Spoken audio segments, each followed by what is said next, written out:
আমরা এই যাচ্ছি অ্যাকচুয়ালি চীন বর্ডারের দিকে, আর এটা হচ্ছে ভারতের উত্তর পূর্ব প্রান্ত থেকে তাওয়াং হয়ে আমরা চীন সীমান্তের দিকে যাচ্ছি, চীন বর্ডারের দিকে যাচ্ছি। আর এইখানে না আঁকাবাঁকা রাস্তা, আস্তে আস্তে উপরে উঠেছে মেঘ, আর প্রতিটা মোড় ঘুরলেই না আলাদা এক অনুভূতি, মানে প্রতিটা মোড় ঘুরছে আলাদা এক অনুভূতি, আস্তে আস্তে উপরের দিকে উঠছে। তারপরে রয়েছে গভীর খাদ, আর অপর দিকে রয়েছে তুষার ঢাকা পর্বতশ্রেণী। মানে সত্যি এখানে যেন সৌন্দর্য অনেক গুণ বেড়ে যায়, প্রকৃতির সৌন্দর্য। আর এটা অ্যাকচুয়ালি শুরু হয়েছে সেলাপাস পার হওয়ার পরই, চারিদিকে বরফ ঢাকা, আর তারপর হচ্ছে আকাশ পুরো একদম নীল দেখাবে। অ্যাকচুয়ালি এখন ওটা মনে হচ্ছে না, তার কারণ কি এখন মেঘ করেছে।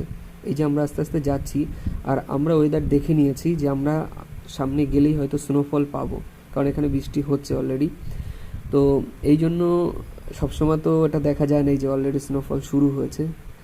এই এই ব্যাপারটা দেখার জন্য খুব ইচ্ছা ছিল যে এই স্নোফল দেখবো, যদি রাস্তায় যাওয়ার পথে যদি স্নোফল পাই খুব ভালো লাগবে।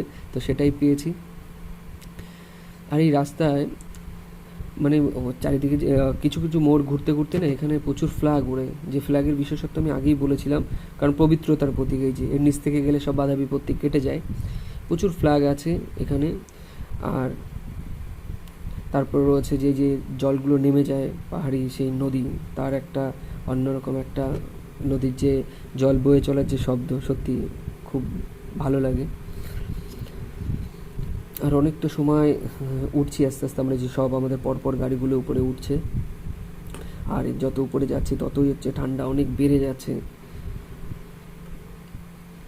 আর এই রাস্তা দিয়ে যেতে যেতে এখানে একটা জিনিস খুব মনে হচ্ছে, যেন প্রকৃতি এখানে প্রধান চরিত্র, মানুষ নয়। যে কি সুন্দর পরিবেশে, যে পাইন গাছ, আর হাওয়াটা একদম ঠান্ডা হাওয়া।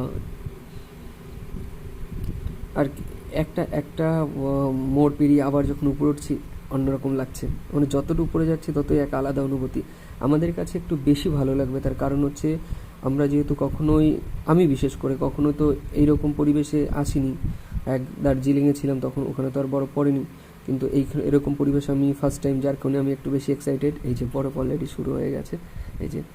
আর এখানে কিন্তু খুব রিস্কি, তার কারণ হচ্ছে এই কিছুটা এইরকমভাবে হয়তো যেতে পারবো, তারপর যদি রোডের উপর যদি বরফ জমে থাকে না, তখন গাড়ি এইভাবে চলে না, চেন চাকাতে পেঁচিয়ে তবেই যেতে হয়, মানে স্লিপ করার সম্ভাবনা থাকে।